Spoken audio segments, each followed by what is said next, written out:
This video was developed by XPM Consulting. XPM is a project management, agile, ITIL and leadership training company. The critical path method, or CPM, plans the project duration, analyzing the longest project path. That is, the sequence of critical activities that cannot be delayed without delaying the project. To calculate the critical path, this method uses the concept of early dates, latest dates, forward pass, backward pass, and floats. A common graphical convention used in the critical path method represents early dates at the top corners of the activities, latest dates at the bottom corners, duration on top, and the float on the center.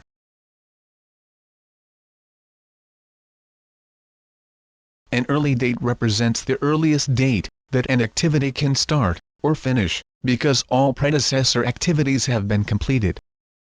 In the following figure, activity A is the first project activity. If we assume the project starts on day 0, then the early start of activity A must be 0. If activity A takes 3 days, then its early finish date must be 3 as well. The early finish date of activity A will be rolled forward to the early start of its successors, activities B, C, and D. If the early start of activity B is 3, and its duration is 16 days, then its early finish date must be 19. The same logic should be applied to the remaining activities, simply adding the duration to the start date to obtain the finish date, and rolling forward the finish date to the successor activities. Whenever paths converge, the early start of the successor activity will be the highest early finish of the processor activities. In our example, activities B and E converge into activity Gram. Because G can only start when both B and E are completed, the early start of activity G must be 19. This process of calculating early dates, by moving forward from the project beginning to its end, is known as forward pass. The convention used throughout the course is that the project starts on day 0, and for each activity, the start date plus the duration equals the finish date. There is, however, another alternative convention, slightly more complicated, that the project starts at the beginning of day 1, and for each activity, the start date plus the duration minus 1 day equals the finish date. A late date represents the latest date that an activity may start or finish without delaying the project. In the following figure, activity H is the last project activity. If its early finish date is 25, then the latest finish date that we can complete it without delaying the project should be 25 as well. If activity H takes 2 days, then its late start date must be 23. The late start date of activity H will be rolled backward to the late finish of its predecessors, activities G and F. If the late finish date of activity G is 23, and its duration is 4 days, then its late start must be 19. The same logic should be applied to the remaining activities, simply subtracting the durations from the late finish to obtain the late start, and rolling backward the late start to the processor activities. Whenever paths diverge, the late finish of the predecessor activity will be the lowest late start of the successor activities. In our example, activity A diverges into B, C, and D. If the late finish of activity A is higher than 3, activity B will be delayed.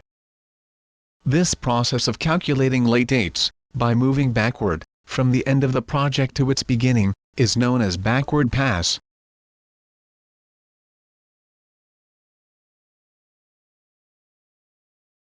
Once we have determined the early dates and late dates, the next logical step is to determine floats.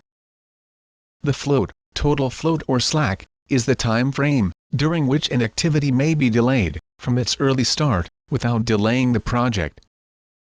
The schedule flexibility may be determined by subtracting the early start date from the late start date. A similar result could be achieved by subtracting the early finish date from the late finish date.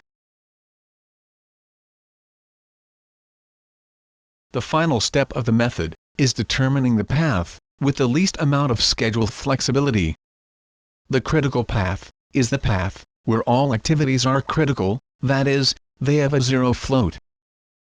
If the duration of a critical activity increases, the project duration will also increase.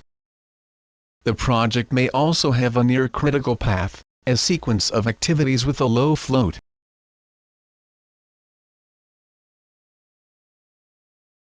The project manager should analyze floats to ensure that the schedule is within tolerances.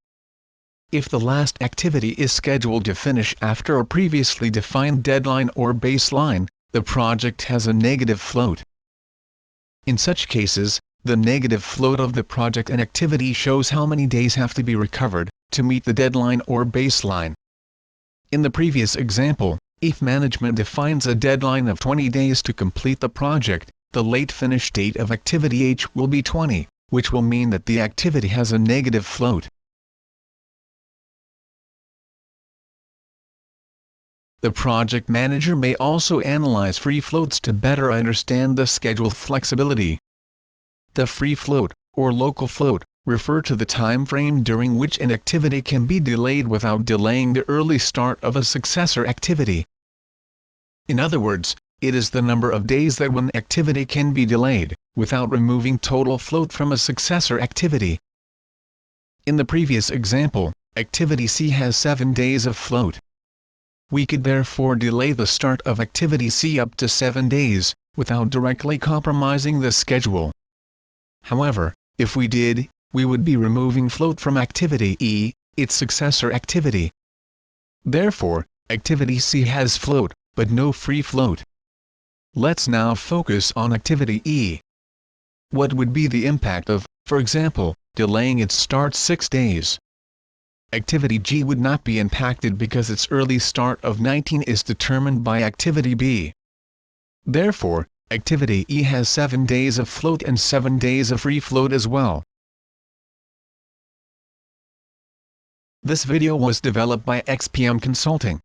XPM is a project management, agile, ITIL and leadership training company. Thank you for watching. We hope you found the video interesting, and if you did, don't forget to click the like button and subscribe to our channel.